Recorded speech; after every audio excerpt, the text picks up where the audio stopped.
अभी भादों के कृष्ण पक्ष की अष्टमी नवमी को वर्षगांठ मनाई गई और कार्तिक में ठाकुर जी मचल गए।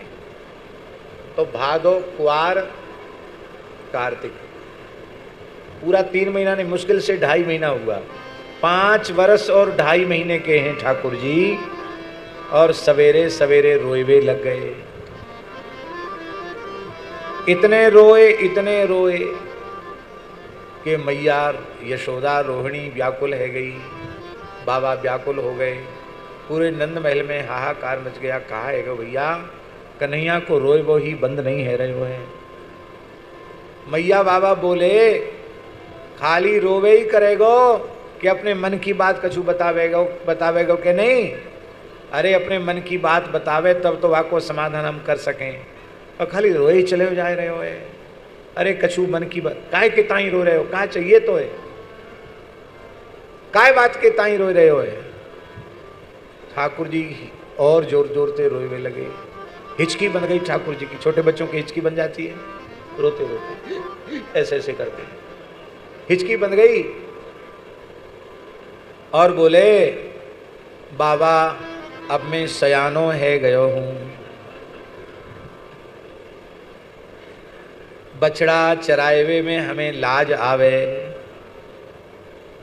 तो अब मैं गैया चरायो करूंगो। बोलो भक्तवत्सल भगवान की जय, ग्वारिया गोपाल की जय। अब मैं गैया चराए हुए जाऊंगो। हमारे ब्रज के एक बहुत बड़े विद्वान थे, श्री गिरिराज जी के पंडित, पूज्य पंडित श्री रामनाथ जी गौड़। हमारे पूज्य गुरुदेव भक्तमाली जी के वो बहुत प्रेमी थे। वो महाराज जी तो मित्रता का भाव रखते थे पंडित जी के प्रति, पूज्यता का और मित्रता का भाव, पर पंडित जी सख्य के साथ महाराज जी के प्रति गुरुभाव रखते थे। बहुत आदर था महाराज जी के प्रति। और पंडित रामनाथ जी गौड़ केवल कथावाचक नहीं थे, संस्कृत के प्रकांड विद्वान थे। उस जमाने में देवनागरी लिपि में भागवत की टीकाओं का प्रकाशन नहीं था। गौड़ी आचार्यों की टीकाएं सब बंगला में थी। मूल नहीं, भागवत की टीकाएं भी टीका की टीका के अंश होने कंठस्थ थे। और अष्टादश पुराण का उन्होंने वाचन किया था, पूरी महाभारत का वाचन किया था। अंग्रेज, संस्कृत, उर्दू, बंगला, अंग्रेजी और ब्रजभाषी तो थे ही, ब्रजभाषा, इन पे सब पे उनका बराबर अधिकार था। बहुत अच्छे विद्वान थे। कथा पूरी की पूरी कथा ब्रजभाषा में ही कहते। तो कभी कभी महाराज जी से कहते कि बाबा अमुक जगह कथा है रही है, चलो हमारे संग। तो महाराज जी उनके साथ चले जाते, मूल पारायण कर लेते और कथा सुनने को मिलती पंडित जी की। महाराज जी तो बहुत सरल थे, और पंडित जी ब्रजवासी स्वभाव के थे। ब्रजवासी के अलग स्वभाव होता है ब्रजवासियों का,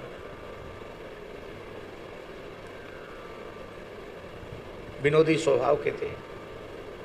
बाबा आप तो बनारस पढ़ के आए हो, बताओ कारिता कण लोभे न कथा सारस तत्व गता, या को कहा अर्थ है?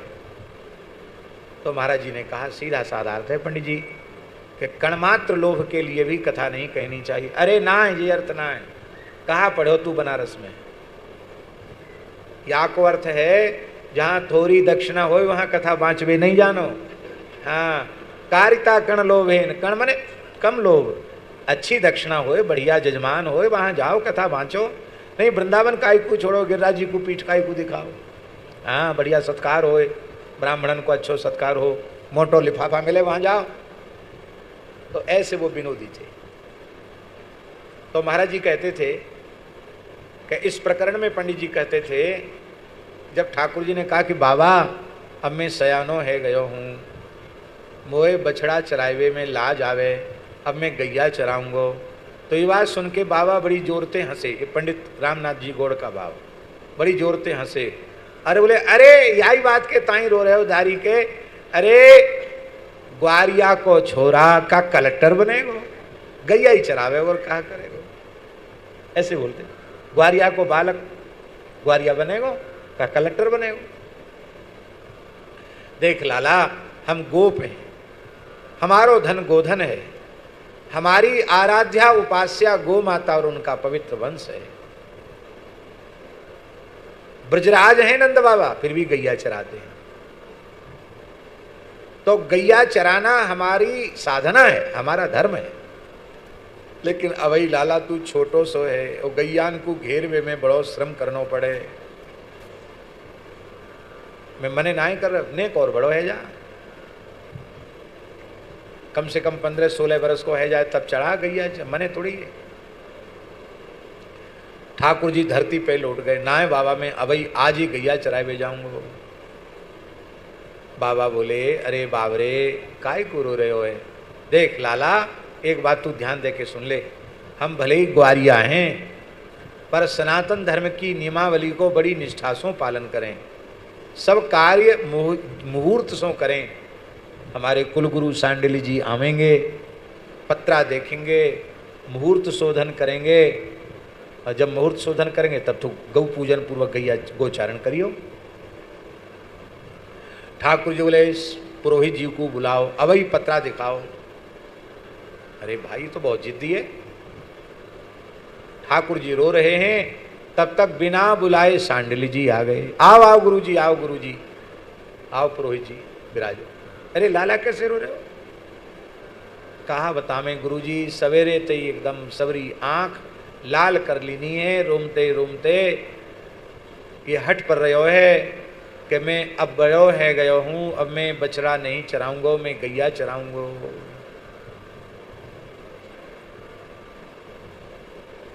तो आपने कहा पंचांग देख दो, आपने कोई जल्दी ना है, बढ़िया से बढ़िया मुहूर्त देखियो। समझ गए अर्थ? नहीं समझे? बढ़िया से बढ़िया मुहूर्त का मतलब अच्छा मुहूर्त जल्दी नहीं आता है, प्रतीक्षा करनी पड़ती है। मुहूर्त की बड़ी महिमा है। हमारे एक प्रेमी थे, नैमिषारण्य वाले शास्त्री जी, बड़े पवित्र आत्मा थे, ऋषि थे, वो अद्भुत संत ही थे, ऋषि ही थे। अब उनका शरीर नहीं है, भगवत धाम प्रयाण हो चुका है। वे गृहस्थ परिवेश में रहते हुए महान सन्यासी थे, ज्योतिष के बहुत अच्छे विद्वान थे। हैं? नैमिषारण्य में बाराबंकी, समझो बाराबंकी में रहते थे। तो हमसे उन्होंने कहा, मलुक पीठ का जीर्णोद्धार होना था, नया निर्माण शुरू होना था, पुराना तो सब खंडहर हो गया था, गिर गया था। अर्थ का संकट प्राय रहता ही है।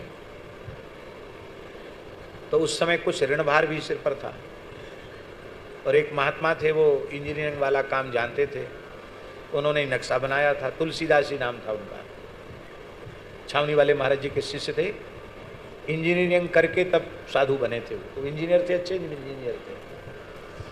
उन्होंने वाल्मीकि भवन का नक्शा बनाया, छावनी का, सुदामा कुटी का भक्तमाल भवन का नक्शा भी उन्हीं का बनाया हुआ है, बहुत अच्छे थे। तो उनको ही हमने कहा, महात्मा हैं, ये बना देंगे नक्शा।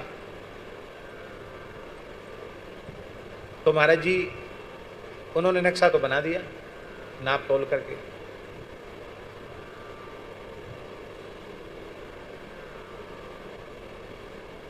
पुरानी बात है, लेकिन नक्शा बनाने के साथ ही साथ एक बात और कह दी।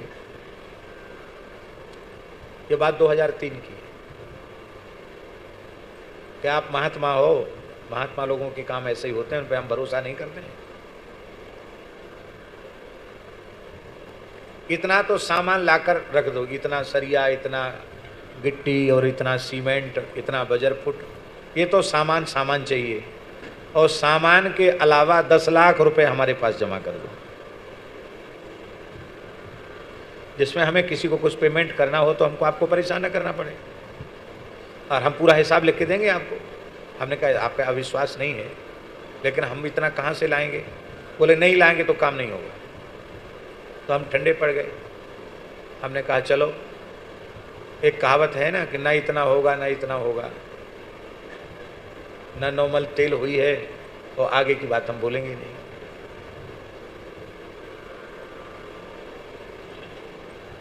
तो हम शांत हो गए। तो हमारे नैमिषारण्य वाले शास्त्री जी थे, उन्होंने कहा महाराज जी,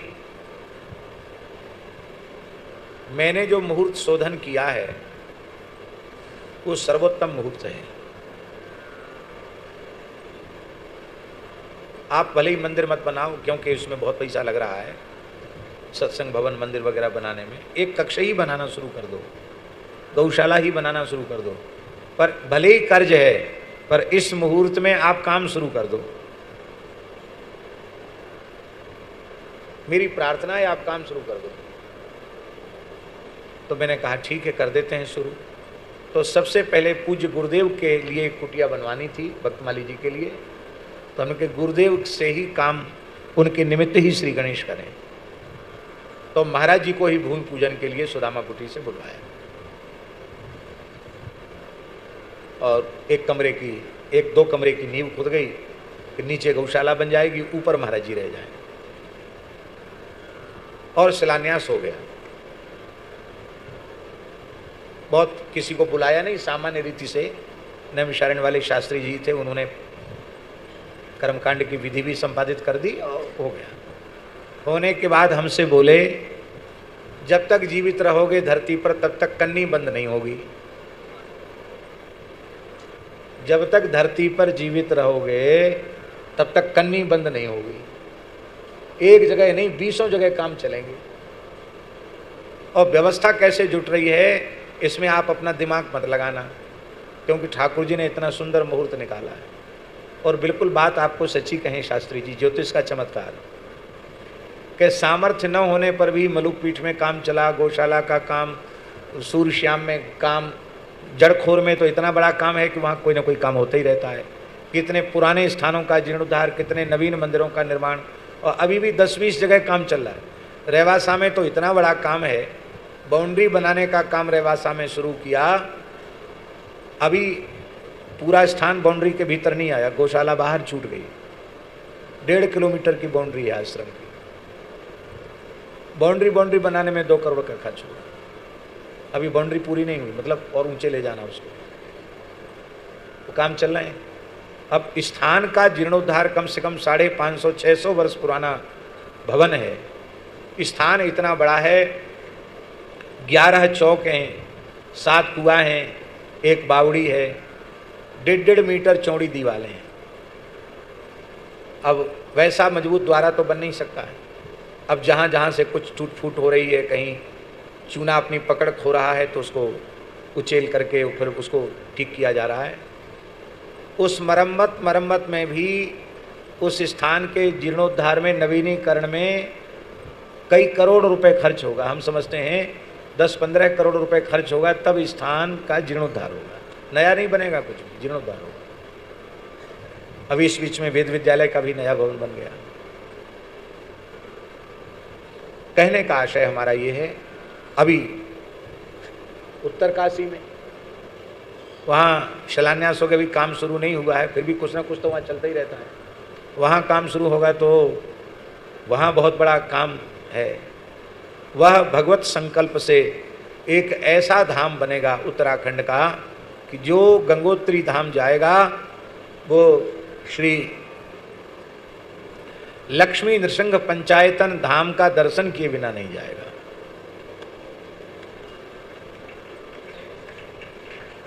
भगवान लक्ष्मी नृसिंह मध्य में होंगे, और पुराणों में जिस पद्धति से वैष्णव पंचायतन का वर्णन है, उस पद्धति से पंचायतन इस समय कहीं नहीं हो रहे हैं। कहीं न कहीं उसमें थोड़ा थोड़ा मनमानापन है। पर दास का विचार है, जहाँ तक पुराणों का अनुशीलन किया है, कि इतिहास पुराण में, धर्म ग्रंथों में, धर्मशास्त्रों में जिस मर्यादा से विष्णु पंचायतन का वर्णन है, उस मर्यादा से वो मंदिर बने। वो मर्यादा ये है, यदा मध्य तो गोविंदा, जब बीच में भगवान हो तो आग्नेयाम गणपम यजेत, अग्निकोण में गणेश जी। नैऋत्ये तो यजेत सूर्यम, नैऋत्य कोण में सूर्य, वायव्य दुर्गाम यजेत, वायव्य कोण में दुर्गा, और ईशाने च सदाशिवम, ईशान में भगवान शिव। तो ये है पंचायतन। तो वहाँ जिन सोमपुरा ने श्री राम लला का दिव्य मंदिर बनाया है अयोध्या जी में, वे ही लोग उस मंदिर को बनाएंगे। उनको कुछ अग्रिम राशि दे दी गई है। मार्बल का मंदिर बनेगा पूरा, चूना सीमेंट लोहा इसका प्रयोग नहीं होगा। और मध्य में लक्ष्मीन्द्र सिंह होंगे, उनका मंदिर होगा, पूरा शिखरदार मंदिर होगा। और अग्नि कोण में गणेश जी का मंदिर होगा, नैऋत्य कोण में सूर्य भगवान का मंदिर होगा, वायव्य कोण में भगवती दुर्गा का मंदिर होगा, और ईशान कोण में भगवान शिव का मंदिर होगा, मध्य में भगवान लक्ष्मी नृसिंह होंगे। इस प्रकार का जो वैष्णव पंचायतन है वो बनेगा। और हम समझते हैं मंदिर मंदिर बनते बनते लगभग उसमें लागत 50 करोड़ की लगेगी। कितनी? तो लोग सोचते होंगे कि इतना लंबा चौड़ा बजट है तो कुछ व्यवस्था होगी तभी होगा। अब तक सब काम 0 बजट से शुरू हुए हैं और सब पूरे हो गए, सब पूरे हो गए। कहाँ से पूरे होते, कैसे पूरे होते, ये तो श्री ठाकुर जी जाने, लेकिन हमारा अनुमान है और लोगों से उसका हिसाब भी जुड़वाया कि कम से कम इतना तो 50 तो लग जाएगा। और फिर गौशाला, वहाँ गौशाला तो है ही है, और अभी नई गौशाला बनेगी, वेद विद्यालय बनेगा, भजनानंदी संतों की कुटिया बनेगी। अभी तो सब लोग हम लोग जैसे तैसे में निर्वाह कर रहे हैं। कई संत हमारे आए हैं उत्तरकाशी के भी। हमारे राघवदास जी तो वहीं उत्तराखंड के हैं, उत्तरकाशी वाली भूमि के, लेने से लेकर अब तक पूरी बड़ी तत्परता से सेवा का कार्य देख रहे हैं। मैं छोटे हैं और छोटे हो गए, छोटा तो है ही है और थोड़ा छिप गया है पीछे जाकर। तो राघव जी देख रहे हैं, वहाँ कृष्णदास जी हैं और कौशल किशोर दास जी हैं और पुजारी जी हैं, ईश्वर दास जी हैं, श्री राम स्वरूप दास जी हैं, श्री जगन्नाथ दास जी हैं। ये सब लोग वहीं रह करके भजन साधन कर रहे हैं। बड़ा दिव्य स्थल है। तो कहने का आशय ये है, किस प्रसंग में बात आ गई हम तो भूल ही गए। हाँ, मुहूर्त के बारे में बात आ गई। तो पंडित जी नैमिषारण्य वाले तो चले गए, लेकिन उनकी बात इतनी सच्ची निकली कि कन्नी कभी बंद ही नहीं हो रही, लगातार लगातार। जगन्नाथपुरी में पुराना एकदम खंडहर स्थान था, वहाँ पूरा नया स्थान बन गया सब जगह।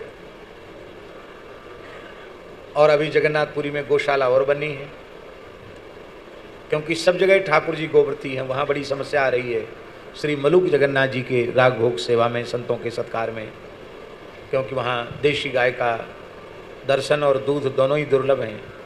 तो उसका भी प्रयास चल रहा है कि कहीं थोड़ी दूर में भूमि मिल जाए तो वहाँ वेद लक्षणा भारतीय देशी गायों की गौशाला, जितने स्थान हैं सब में बड़ी बड़ी गौशाला है। गौ सेवा का कार्य भी बढ़िया से हो रहा है। ये बात हम इसलिए कह रहे हैं कि मुहूर्त से काम करना चाहिए, सारे काम मुहूर्त से करना चाहिए। महाराज जी, विवाह के मुहूर्त तो शोधन करवाते हैं लोग, पर पाया मुहूर्त में भांवर नहीं पड़ती है। नाचना गाना, फोटो खिंचाना, उसी नाटक में सब समय बर्बाद हो जाता है। और पंडित जी को तो एकदम खोपड़ी पे चढ़े रहते हैं जजमान, जल्दी करो पंडित जी, जल्दी करो, जल्दी करो, जल्दी करो, जल्दी करो। और जो जितनी जल्दी पंडित जी कर दें वो उतने अच्छे पंडित जी माने जाते हैं। उड़ुम घुड़ुम स्वाहा, वो सबसे श्रेष्ठ माने जाते हैं। फिर कहते महाराज आपने मुहूर्त शोधन किया था और अब तो अभी साल भर नहीं हुआ, दोनों में छूट छुट्टी का झगड़ा शुरू हो गया, तलाक का झगड़ा शुरू। अरे भैया, तुम पंडित जी के मुहूर्त को दोष दे रहे हो, तुमने मुहूर्त में काम कहाँ किया? आप विचार कीजिए महाराज जी, हमारे यहाँ गर्भाधान का भी संस्कार है, गर्भाधान का भी मुहूर्त है। आप सोचिए कितनी अद्भुत सनातन धर्म की बात है। वाल्मीकि रामायण की एक बात हम आपको बताएं। जटायु ने भगवान श्री राम से क्या कहा? जटायु ने भगवान श्री राम से कहा कि रावण ने अशुभ मुहूर्त में जानकी का अपहरण किया है, इसलिए वह अपने कुल खानदान सहित नष्ट हो जाएगा। मुहूर्त का नाम भी दिया, बिंद नाम के मुहूर्त में। रावण ने बिंद नाम के मुहूर्त में जानकी का अपहरण किया है, इसलिए वो नष्ट हो जाएगा। इसका मतलब है शास्त्री जी कि और सब काम तो मुहूर्त से करना चाहिए, चोरी भी मुहूर्त से करना चाहिए। है? रावण ने चोरी की ना है? हाँ, आप बता रहे मुहूर्त प्रकरण में चोरी का मुहूर्त है तो है? हाँ, और यहाँ एक बात ये भी समझना चाहिए कि हमारे यहाँ गृद्ध जैसे पक्षियों को भी मुहूर्त का ज्ञान था। आज स्थिति ऐसी हो गई कि आज लोगों को पूछो कि तुम 12 महीना बता दो, हिंदी के तो नहीं बता पाएंगे, बच्चे तो बिल्कुल नहीं बता पाएंगे, हिंदी में गिनती नहीं सुना पाएंगे, पहाड़े नहीं सुना पाएंगे। और उनसे पूछो कि आज कौन सी तिथि है, ये तो बिल्कुल नहीं जाना। कौन सा नक्षत्र है, ये कुछ नहीं बता पाएंगे।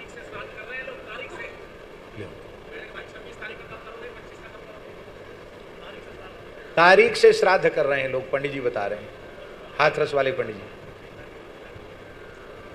भैया इतने अंग्रेज मत बनो, बालकों को 12 महीने कंठस्थ कराओ, 12 राशियां कंठस्थ कराओ, 27 नक्षत्र कंठस्थ कराओ, और नहीं तो नक्षत्र वाटिका में ले आओ, हनुमत धाम में है, उनके नक्षत्र का वृक्ष लगवाओ।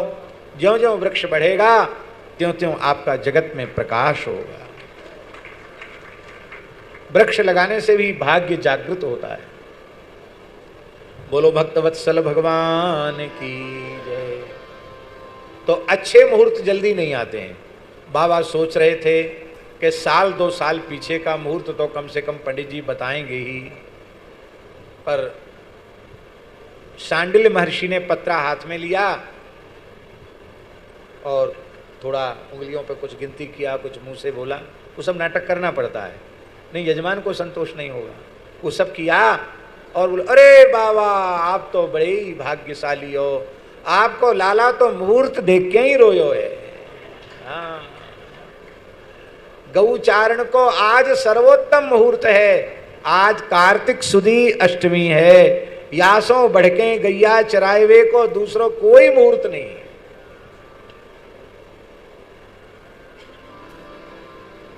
कार्तिक सुदी अष्टमी को गोपाष्टमी कहते हैं। और गोपाष्टमी भी महाराज जी अबुझ मुहूर्त माना जाता है हमारे ब्रज में। अबुझ मुहूर्त माने हैं? हाँ हाँ, अष्टमी में श्रवण आ जाए तो जयंती नाम का योग होता है, ऐसा भी आप बता रहे हैं। तो वो अष्टमी, कार्तिक सुदी अष्टमी का जो हमारे ब्रज में, उसको अबुझ मुहूर्त। अबुझ मुहूर्त माने किसी को मुहूर्त दिखाने की जरूरत नहीं है।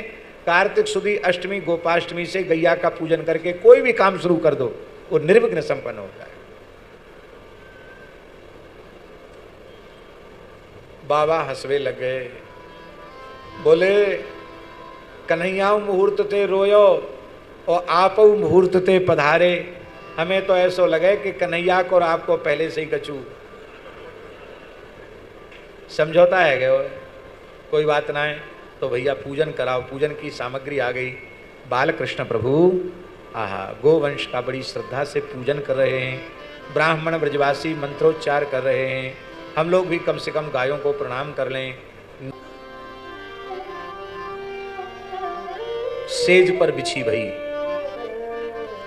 जो काली कमरिया है वो प्राप्त की गई, और उस काली कमरिया को ठाकुर जी ने धारण किया। ब्रज में बहुत विस्तार से लीला होती है, कैसे राधा रानी की काली कमरिया में। बोले ब्रह्मा जी ने ताना बाना डाला, विष्णु भगवान ने बुना, शंकर जी ने उसका श्रृंगार किया। ऐसी तो वो कारी कमरिया, और वो कारी कमरिया अत्यंत सुकोमल सुंदर श्याम वर्ण की रोयों से बनाई गई है। और जैसे आजकल कहते हैं पश्मीना बढ़िया और बढ़िया बनाई गई है। जड़ी का सुंदर काम है। और राधा रानी के शेज पे इसलिए बिछाई जाती है कि लाली इतनी सुंदरी है, याकू काऊ की नजर गुजर न लग जाए। तो वही कमरिया आज प्रसादी कमरिया प्राप्त भई है, और वही कमरिया ठाकुर जी ने धारण की है। जय कि दादा देखो, ये वृंदावन की जो प्रकृति है ना, ये आपकी अगवानी कर रही है। ये आपकी समर्चा कर रही है, आपका अर्चन कर रही है। बड़े प्यारे श्लोक हैं। और इस श्लोक में महाराज जी भगवान ने वृंदावन के वृक्षों की महिमा का बड़ा वर्णन किया है। अहो अमी देववरामरार्चितम् पादाम्बुजं ते सुमनस्समर्हणं नमन्त्युपादाय शिखाभिरात्मनस्तमोपहत्यै तरुजन्म यत्कृतम्। हे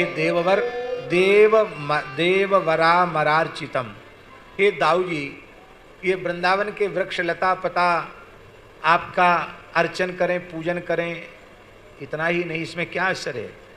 हे दाऊ दादा, आपके श्री चरण कमल तो बड़े बड़े ब्रह्मा शिव इंद्र आदि के द्वारा भी आपके समर्चित चरण कमल हैं। देववरामरार्चितम ते पदाम्बुजम, आपके चरण कमल बड़े बड़े देववरों के द्वारा अर्चित हैं। ये वृक्ष अपने मन में सोच रहे हैं कि दाऊ जी पधारे हैं, वे दाऊ जी पधारे हैं, जो दाऊ दादा पधारे हैं, जिनके चरण कमलों की पूजा बड़े बड़े देवता ब्रह्मादि देवता भी करते हैं, वे पधारे हैं, तो उनको हम क्या भेंट करें। बोले सुमनः फलार्हणम, वे अपने पुष्प और अपने दिव्य फल अर्पित कर रहे हैं। और देखो तो सही कैसे साष्टांग प्रणाम कर रहे हैं। और ये मन में सोच रहे हैं कि देखो यह वृक्षादि की जो योनि है ना, ये तमः प्रधान योनि मानी जाती है। इसलिए मानी जाती है क्योंकि इसमें जड़ता का अंश अधिक होता है, चेतना का अंश कम होता है, अचेतन प्रकृति का अंश ज़्यादा होता है। तो ये अचेतन प्रकृति का अंश, ये तमोगुण का विकार है। तो ये तमोगुण हमारे में है और हमारा तमोगुण दाऊ जी के चरणों में प्रणाम करने से चला जाएगा। इसलिए ये देखो अपने इस तरु जन्म को सफल बनाने के लिए आपके चरणों की समर्चा कर रहे हैं। और देखो दाऊ दादा, एते लिनस्तव यशो खिल लोक तीर्थम, ये भौरे गुंजार नहीं कर रहे हैं, ये भौरे आपके यश का गान कर रहे हैं, आपके चरणों की सेवा कर रहे हैं। ये भौरे थोड़े ही हैं जो आपकी बनमाला पर भिन भिना रहे हैं, गुनगुना रहे हैं। प्रायो अमी मुनिगणा भवदीय मुख्या, ये नारद शुक सनकादि ऋषि हैं, यही भौरे बन करके आपका गुणगान कर रहे हैं। गूढ़म बने पिन जहत जहत जनघात्म दैवतम दैवम। और ये देखो तो सही, ये मयूर आपका दर्शन करके नाच रहे हैं। ये हिरनियाँ तो देखो अपनी बड़ी बड़ी आँखों से आपको कैसे निहार रही। अब देखो दाऊ जी की स्तुति कर रहे हैं, लेकिन भगवान के लिए भी तो सब वही अर्पित कर रहे हैं। तो स्तुति दाऊ जी के साथ भगवान की भी स्तुति हो गई और वृंदावन की शोभा का वर्णन हो गया। बड़ा साहित्यिक वर्णन है। सूक्तैश्च कोकिल गणा ग्रहमागताय धन्या बनौकस इयान ही सताम निसर्गा। ये देखो कितनी अद्भुत सृष्टि है। सत्पुरुषों का स्वभाव होता है, वे कितने भी सामर्थ्य विहीन क्यों न हो, सत्पुरुष उनके द्वार पर कोई आ जाए, वो अपना तन मन खोल कर, हृदय खोल कर उनके चरणों में रख देते हैं। सर्वविध उनका आतिथ्य करते हैं, सेवा करते हैं। ये कोयल बोल नहीं रही है, ये कोयलें कह रही हैं, दादा वृंदावन में आपका स्वागत है, स्वागत है, स्वागत है, ऐसा कह रही हैं ये कोयलें। ग्रहम आगताय कोकिल गणा सूक्तैश्च। और धन्य है ये वृंदावन के पशु पक्षी जो आपका स्वागत कर रहे हैं और ये उपदेश दे रहे हैं कि हम पशु पक्षी होकर, वृक्ष होकर आतिथ्य कर रहे हैं, तो तुम तो मनुष्य हो, ज्ञान प्रधान, विवेक विचार प्रधान हो, तुम्हें तो अतिथि सत्कार करना ही चाहिए।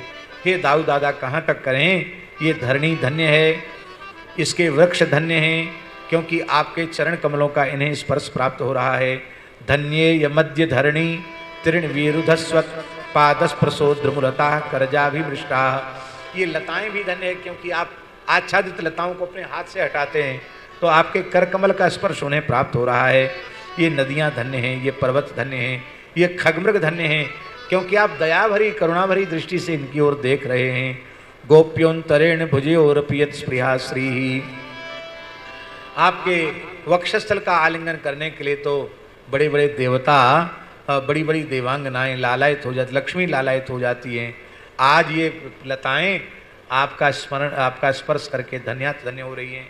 यहाँ लक्ष्मी का अर्थ नारायण की शक्ति लक्ष्मी नहीं समझना, यहाँ बलदेव की लक्ष्मी। बलदेव की लक्ष्मी कौन है? बलभद्र की लक्ष्मी श्री रेवती जी है। ये बात ये माननी पड़ेगी। तत्वतः न भगवान में भेद है न भगवत शक्तियों में भेद है, लेकिन लीला के लिए तो अलग अलग हैं ही। दाऊ जी हैं तो दाऊ जी की लक्ष्मी, दाऊ की लक्ष्मी श्री रेवती हैं, श्री कृष्ण की लक्ष्मी श्री राधा हैं, श्री नारायण की लक्ष्मी श्री भगवती महालक्ष्मी हैं, श्री राम जी की लक्ष्मी श्री जनकजा हैं। ये तो मानना पड़ेगा। हाँ, ये आपके वक्षस्थल पर शोभायमान हो रही हैं दाऊ जी के अर्थ में, और जब श्री कृष्ण अर्थ में हैं तब तो श्री जी वक्षस्थल पर है ही हैं। इस प्रकार से वृंदावन में रमण कर रहे हैं। कैसे कैसे रमण कर रहे हैं? क्वचित गायति गायत्सु मंदाधाली स्वनुव्रतैः मदान्धाली स्वनुव्रतैः उपगीयमान चरितः सर्गवी संकर्षणान्वितः। क्वचित गायति गायत्सु क्वचित गायति गायत्सु गायति गायत्सु गायत्सु गायति, ग्वाल वाल गाने लग जाते हैं तो दाऊ जी भी कान पर हाथ रख करके ऊंची तान लेने लग जाते हैं। दाऊ जी की तान बंद हो जाती है तो ठाकुर जी तान लेने लग जाते हैं। क्वचित गायति गायत्सु, और भौरे जो है वो चल रहे हैं गुनगुनाते हुए, उनके पीछे पीछे दौड़ने लग जाते हैं। उपगीयमान चरितः, चरित का गान कर रहे हैं। श्री दाऊ जी के सहित मालाएं धारण करके कृष्ण बलदेव वृंदावन में विचरण कर रहे हैं। बड़ी सुंदर शोभा हो रही है। और ऐसे ऐसे ठाकुर जी तरह तरह के खेल खेल रहे हैं। खेलते खेलते ठाकुर जी थक जाते हैं और गैया चर के विश्राम कर रही हैं और ठाकुर जी खेल रहे हैं।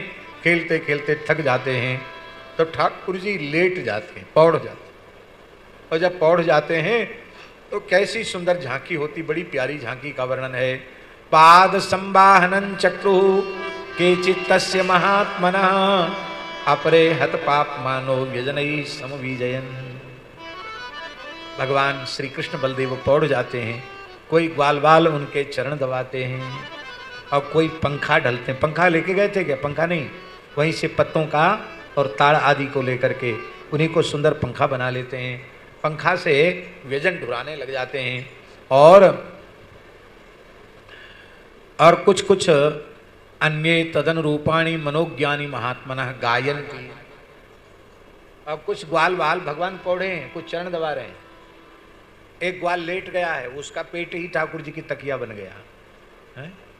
और कोई पंखा कर रहे हैं और कोई कोई ग्वाल ठाकुर जी को स्वर ताल मूर्छना से युक्त होकर के गायन कर रहे हैं, गा के सुना रहे हैं। इसका मतलब है कि अन्य तदन रूपाणी मनोज्ञानी, भगवान के अनुरूप भगवान को प्रिय लगने वाले राग रागनियों में ठाकुर जी को कुछ संगीत सुना रहे हैं। अब भगवान को मनोज्ञ क्यों है वह ध्यान दें। बोले स्नेह क्लिन्न धियसनई, प्रेम के कारण उन ग्वाल वालों का हृदय भर आता है, कंठ भर आता है, नेत्रों से प्रेमाश्रुधार बहने लग जाती है। तो केवल राग नहीं है, राग के साथ जो अनुराग है, इस अनुराग के कारण उनका संगीत ठाकुर जी को बहुत प्रिय लग रहा है। श्री दामा नाम गोपालो राम केशवयो सखा सुबलस्तोक कृष्णाद्या गोपा प्रेमणेन्द्र ब्रुवन। श्री दामा नाम के गोप जो भगवान कृष्ण बलदेव के सखा हैं, सुबल तोक और तोक कृष्ण आदि भी ये सब भगवान के सखा हैं। इन्होंने कहा भगवान राम राम महाबाहो कृष्ण दुष्ट निवरणो इतोवदूरे सुमद्वरम तालाली शंकुलम। हे बलराम जी महाराज, हे श्री कृष्ण, आप दुष्टों का संहार करने वाले हैं।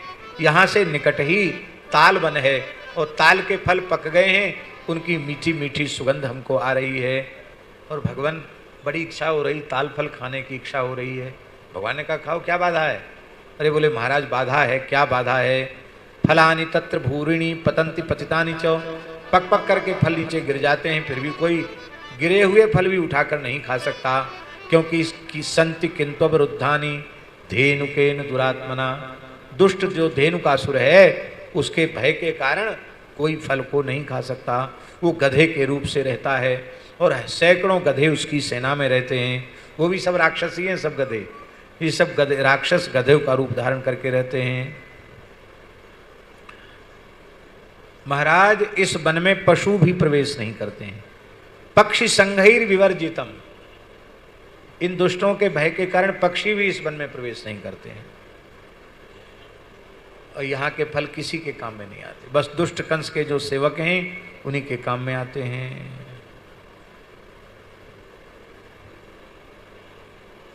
तुम्हारा मन क्यों कर रहा है जब कोई नहीं लेता तो तुम क्यों खाना चाहते हो? बोले एष वही सुरभिर गंधा, ये पके हुए फल गिरे हैं, इनकी सुंदर सुंदर सुगंध आ रही है। और विषु चीनो वगृह्यते, ये सुगंध का रस हमको मिल रहा है, उससे भी कुछ कुछ स्वाद तो आ ही रहा है। जिनकी सुगंध, अब देखो केवल गंध नहीं, इमली का पेड़ देखा है तो इमली के फल लगते हैं इमली के वृक्ष में। आप थोड़ी देर उसको देखने लग जाओ तो मुंह में खटास आने लग जाएगी और मुंह में पानी आने लग जाएगा। गांव के उपद्रवी लड़के तो ऐसा करते हैं, क्या बाजा बजाने वाले जो पिपरी बजाते हैं ना, उनके सामने इमली खाने लग जाएंगे। अब उनके मुंह में इतनी लार आएगी कि वो बेचारे बजा ही नहीं पाते हैं, बच्चे उपद्रव करते हैं। तो सुगंध से भी रस मिलता है, देखने से भी रस मिलता है, खट्टी चीज़ की याद करने से मुंह में खटास आ जाती, मुंह में पानी आ जाता है, और सुंदर मिठाई का ध्यान करने से भी कई बार मुख में पानी आ जाता है। उससे ललक बढ़ती है कि भाई ये फल हमको मिलने चाहिए।